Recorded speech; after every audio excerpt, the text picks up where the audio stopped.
வணக்கம். இந்த வீடியோவில் 2012 நெட் எக்ஸாமினேஷனில் கேட்ட ஒரு ப்ராப்ளம் சால்வ் பண்ண போகிறோம். ப்ராப்ளம் வந்து ஆர்னு ஒரு ரிங் எடுத்திருக்காங்க. ஆர்ன்றது என்னன்னா Z adjoining square root of -5. இதில் இருக்க எலமெண்ட்ஸ்லாம் வந்து a + ib square root of 5 a and b from integers இந்த ஃபார்மில் இருக்கும்.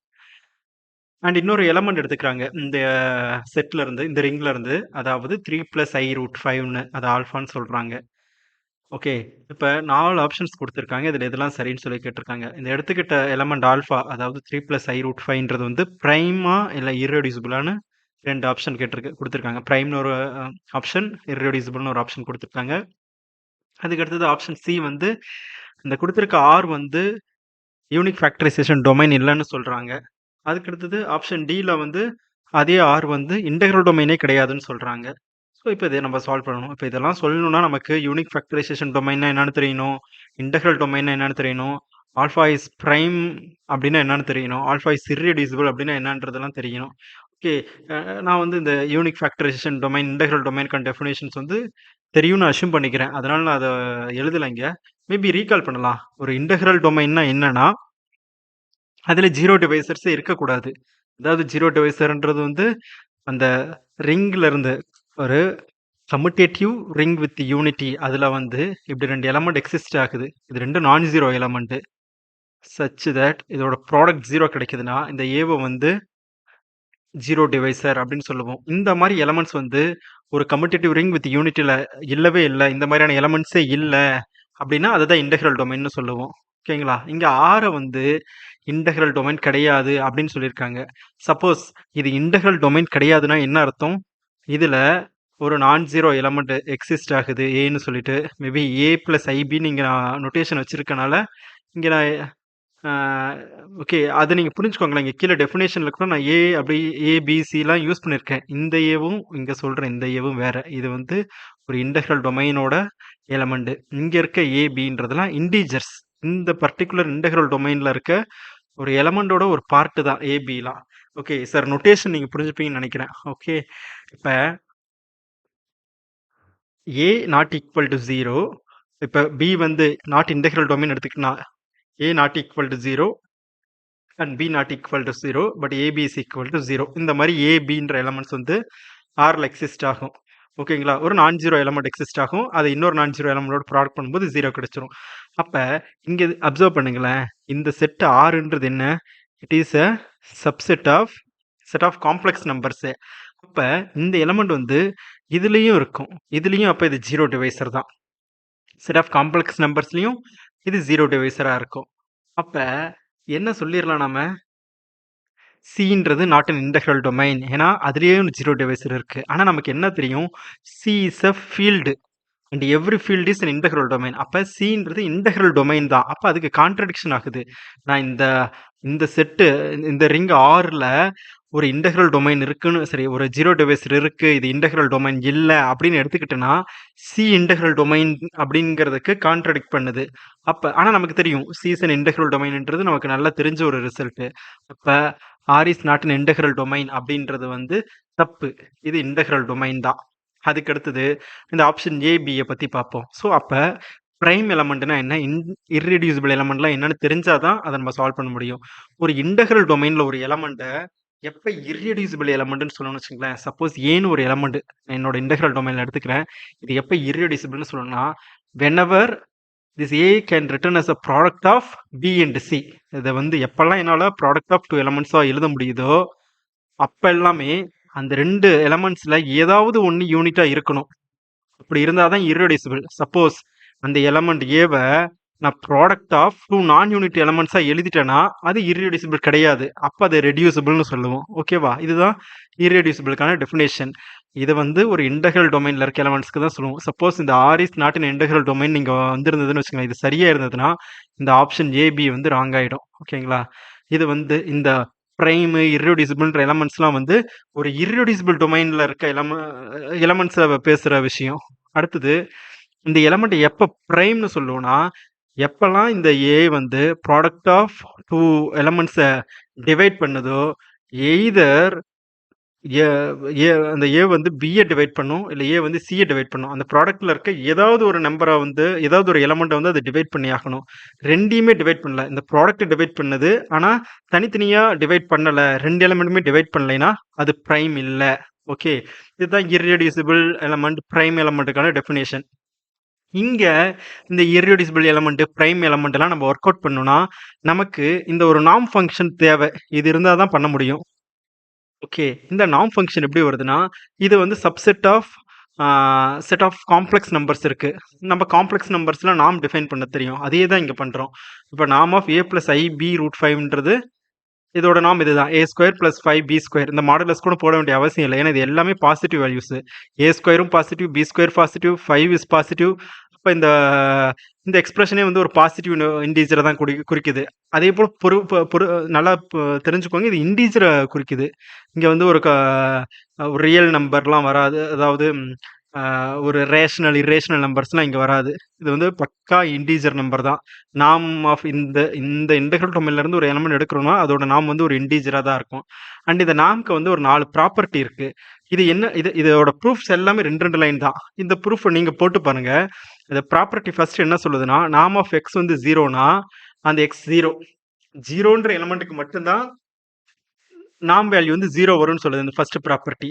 2 எலிமெண்ட் எக்ஸ் ஒய்னு இன்டெக்ரல் டொமைன்ல எடுத்துக்கிறோம்னா, இந்த இந்த இந்த இன்டெக்ரல் டொமைன்ல எடுத்துக்கிறோம்னா, norm of xy is equal to norm of X into norm of ஒய்னு வரும். அதுக்கு அடுத்தது norm of xy equal to 1னா அந்த எலமெண்ட் வந்து unit element. Unit element is the only element whose norm is 1. அது இந்த தேர்ட் ப்ராப்பர்ட்டி சொல்லுது. ஃபோர்த் வந்து ஒரு எலமெண்டோட நார்ம் வந்து பிரைம் நம்பரா இருக்குன்னா, நார்ம்ன்றது இண்டீஜர், அது தெரியுதுல்ல. இப்ப அந்த இண்டீஜர் பாசிட்டிவ் இண்டீஜர் அது பிரைமா இருந்ததுன்னா அந்த எலமெண்ட்டை வந்து இர்ரெடியூசிபிள்னு சொல்லிடலாம். ஓகே. இந்த விஷயம்லாம் இருக்கு. ஆனா இங்க கொடுத்திருக்க இந்த எலமெண்ட்டை இர்ரெடியூசிபிளா இல்லையான்னு சொல்றதுக்கு இந்த ரிசல்ட் நம்மளால யூஸ் பண்ணிட முடியாது. வேற ஒரு ரிசல்ட் தேவைப்படுது. அதை இப்போ ஒர்க் அவுட் பண்ணுவோம் பாருங்களேன். என்ன நடக்குதுன்னா, சப்போஸ் இதுல இருந்து நான் ஒரு எலமெண்ட் எடுக்கிறேன். ஆல்ஃபான்னு அடிச்சுப்போம். ஆல்ஃபான்னு ஒரு எலமெண்ட் இருக்கு. இது ரெடியூசிபிளா இருந்தா என்ன ஆகும்? ஆல்ஃபான்ற ஒரு எலமெண்ட் இங்க எடுக்கிறேன். அது ரெடியூசிபிள்னா there exist beta and gamma such that alpha is equal to beta into காமான்னு கிடைக்கும். ரைட். ரெடியூசிபிள்னா இது ரெண்டுமே யூனிட்டா இருக்கக்கூடாது. ஏதாவது 1 யூனிட்டா இருந்துட்டாலும் அது இர்ரெடியூசிபிள் ஆயிடும். ஆல்ஃபான்றது இர்ரெடியூசிபிள் ஆயிடும். நான் இப்ப இந்த ஆல்ஃபா வந்து ரெடியூசிபிள்னு எடுத்தனா, இந்த பீட்டா, காமா வந்து யூனிட் இல்லாத எலமெண்டா இருக்கும். யூனிட்டா இருந்ததுன்னா, இதோட நார்ம் வந்து 1 இந்த ப்ராப்பர்ட்டி 3 வழியா. அப்ப நார்ம் நான் எடுக்கிறேன். Norm of alpha is equal to norm of beta into norm of காமான்னு வரும். அப்ப 1 இல்லைன்னா, அதுக்கடுத்து குறைஞ்சபட்ச நார்ம் என்ன இருக்குன்னு பார்த்தீங்கன்னு வச்சுக்கங்களேன். இங்க பாருங்க, நார்ம் பார்க்கும்போது இங்க 5 வருது. அப்ப பீட்டாக்கு நீங்க வந்து ஒரு நான் ஜீரோ நம்பர் குடுத்தீங்கன்னா, நார்ம் வேல்யூ 5க்கு மேல தான் இருக்கும். ஆனா நான் 5க்கு கீழ என்ன நார்ம் இருக்குன்னு பார்க்குறேன். 1, 0வும் இருக்க முடியாது. ஏன்னா இந்த இந்த எலிமெண்ட்ஸ் எல்லாமே நான் ஜீரோ எலிமெண்ட்ஸ். 0வும் இருக்க முடியாது நார்மு, 1 இருக்க முடியாது. 2 இருக்க முடியுமா? நான் பிய 0ன்னு ஃபிக்ஸ் பண்ணிக்கிட்டேன்னா, ஏக்கு எந்த வேல்யூ போட்டா 2 கிடைக்கும்? ஏக்கு ஸ்கொயர் ரூட் 2 போடணும். ஆனா இந்த ஏபிலாம் செட் ஆஃப் இண்டீஜர்ஸ்ல இருந்து வருது. ஸோ அப்ப 2 இருக்காது. 3 இருக்குமா? 3யும் இருக்காது. 3 இருக்குன்னா ஏ வந்து ஸ்கொயர் ரூட் 3ன்னு வைக்கணும். அப்ப அதுவும் வராது. ஆனா ஏவ 2ன்னு எடுத்துக்கிட்டேன்னா, எனக்கு நார்ம் என்ன கிடைக்கும்? 4 வரும். இப்ப ஸ்மாலஸ்ட் நார்ம் பிக்கு என்ன கிடைக்கும்னா 4 கிடைக்கும். அப்ப நார்ம் ஆஃப் பின்றது greater than or equal to 4ன்றது கரெக்ட்டா? 0வும் இருக்க முடியாது, 1 இருக்க முடியாது. ஏன்னா இது நான் ஜீரோ நான் யூனிட் எலிமெண்ட். இந்த இன்டெக்ரல் டொமைன்லயே எந்த எலிமெண்ட்டுக்குமே நார்ம் 2வும் கிடையாது, 3யும் கிடையாது. அப்ப நார்ம் ஆஃப் மத்த நம்பர் என்னவா இருக்கும்? Greater than or equal to 4 தான் இருக்கும். 0, 1 தவிர மத்த எலிமெண்ட்ஸ்க்கு. 0, 1, -1 தவிர. அதே போல நார்ம் ஆஃப் காமா இதுவும் greater than or equal to 4 தான் வரும். அப்ப இந்த ப்ராடக்ட் என்ன ஆகுது? It is greater than or equal to 4 × 4 16. அப்ப ஒரு எலிமெண்ட் ரெடியூசிபிளா இருந்ததுன்னா, அதோட நார்ம் வந்து greater than or equal to 16ஆ இருக்கு. அப்ப இதே ரிசல்ட்ல இருந்து என்ன சொன்னா அதோட கான்ட்ரா பாசிட்டிவ் ஸ்டேட்மெண்ட் என்ன? Suppose norm of alpha less than 16ஆ இருந்ததுன்னா என்ன சொல்லலாம்? இது எதை இம்ப்ளை பண்ணும்? ஆல்ஃபான்றது இர்ரெடியூசிபிள். ஓகே.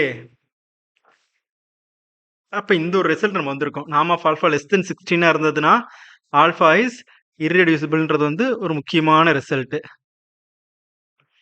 இந்த இர்ரெடியூசிபிள் எலிமெண்ட்லாம் ஃபைண்ட் பண்றதுக்கு இது நமக்கு ரொம்ப ஹெல்ப்ஃபுல்லா இருக்கும். இப்ப பாருங்க. இந்த எலமெண்ட் இர்ரெடியூசிபிளா இல்லையான்னு தான் நம்ம பார்க்கணும். இப்ப நார்ம் ஆஃப் ஆல்ஃபா என்னன்றத பாருங்க. நார்ம் ஆஃப் ஆல்ஃபான்றது 3 square that is 9 plus 5 into B square. B வந்து 1 இங்க. அப்ப 5 இன்டு 1 இஸ் 1. ஸோ நார்ம் வந்து 14 வருது. நார்ம் வந்து 16க்கு கீழ இருந்ததுன்னா அதை இர்ரெடியூசிபிள்னு சொல்லுவோம். அப்ப இந்த எலமெண்ட் வந்து இர்ரெடியூசிபிள் எலமெண்ட். இது சரி. அடுத்தது ஆல்ஃபா பிரைமா.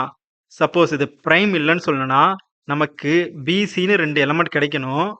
அத அந்த ப்ராடக்ட் இத டிவைட் பண்ணணும். ஆனா அந்த ஈச் எலமெண்ட் அத டிவைட் பண்ணக்கூடாது. ஓகே. அப்ப அந்த மாரியான பிசி எப்படி நம்ம ஃபைண்ட் பண்றது? இங்க பாருங்க இது இருக்கு. 3 பிளஸ் ஐ ரூட் 5 இருக்கு. இது கூட 3 மைனஸ் ஐ ரூட் 5 அதோட அந்த கான்ஜுகேட் எலமெண்ட்ட ப்ராடக்ட் பண்ணா நமக்கு என்ன கிடைக்கும்? இத ப்ராடக்ட் பண்ணா வி கெட் 14. இதிலிருந்து நமக்கு என்ன தெரியுது? 3 பிளஸ் ஐ ரூட் 5ன்றது 14 டிவைட் பண்ணுது. 14 இஸ் 2 இன்டு 7. 14ன்றது 2 இன்டு 7. அப்ப இந்த ப்ராடக்ட் டிஃபைன் பண்ணுது. சப்போஸ் இந்த எலமெண்ட் 2யும் டிவைட் பண்ணல, 7யும் டிவைட் பண்ணலைன்னா நம்ம வந்து அத நாட் பிரைம்னு சொல்லிரலாம். ஏதாவது ஒண்ண டிவைட் பண்ணாலும் பிரைம்னு சொல்லுவோம். ஆனா இந்த டிவிஷன் எப்படி நமக்கு பண்ண தெரியுமா? 3 பிளஸ் ஐ ரூட் 5 2வ எப்படி டிவைட் பண்ணுன்றது நமக்கு தெரியாது. இங்க இந்த டிவிஷன்லாம் எப்படி ஒர்க் ஆகுதுன்றது தெரியல.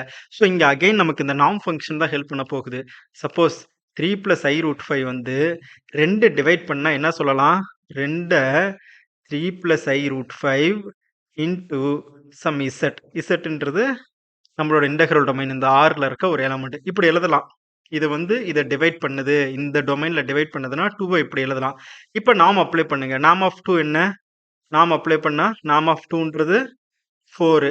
இந்த எலமெண்டோட நார்ம் வந்து it is 14. Already work out பண்ணிட்டோம். இந்த எலமெண்ட் தான் வந்து இங்க குடுத்திருக்க ஆல்ஃபால. இதோட நார்ம் ஒர்க் அவுட் பண்ணோம். அது 14. 14 இன்டு நார்ம் ஆஃப் இசட்ன்னு வரும். அப்ப இதுல இருந்து என்ன கிடைக்குது? Norm of Z equal to 4 divided by 14 that is 2/7. நம்ம ஆல்ரெடி இந்த நார்ம் டிஃபைன் பண்ணும்போதே சொன்னோம். இந்த எலமெண்ட் வந்து ஒரு இன்டிஜர் நம்பர். இந்த இன்டெக்ரல் டொமைன்ல இருந்து எந்த எலமெண்ட்க்கு நார்ம் எடுத்தாலும் அது இன்டிஜர் தானே. ஏன்றது இன்டிஜர், பின்றது இன்டிஜர். ஸோ அதோட ஸ்கொயர்ஸ் இன்டிஜர். இப்ப இந்த எக்ஸ்பிரஷன் வந்து ஒரு இன்டிஜர் தான் குடுக்கும். அப்ப இதுல இருக்க ஒரு எலமெண்ட்டுக்கு ரேஷனல் நம்பர் வந்து நார்மா இருக்குன்னு சொல்றது தப்பு. It is a contradiction. So அப்ப இங்க நம்ம அஸ்யூம் பண்ணிக்கிட்டது 3 பிளஸ் ஐ ரூட் 5 வந்து 2வ டிவைட் பண்ணுன்னு எடுத்துக்கிட்டது தப்பு. அப்ப என்ன சொல்லலாம்? 3 பிளஸ் ஐ ரூட் 5 வந்து 2வ டிவைட் பண்ணாது. அதே போல 3 பிளஸ் ஐ ரூட் 5 வந்து 7யும் டிவைட் பண்ணாதுன்னு நம்ம சொல்லலாம். இந்த சேம் ஆர்குமெண்ட். இதே மாரி நீங்க ஒர்க் அவுட் பண்ணீங்கன்னா, இது 7யும் டிவைட் பண்ணலன்னு சொல்லிரலாம். ஆனா நமக்கு என்ன தெரியுது? அதோட ப்ராடக்ட்ட டிவைட் பண்ணுது. 3 பிளஸ் ஐ ரூட் 5 வந்து 14 டிவைட் பண்ணுது.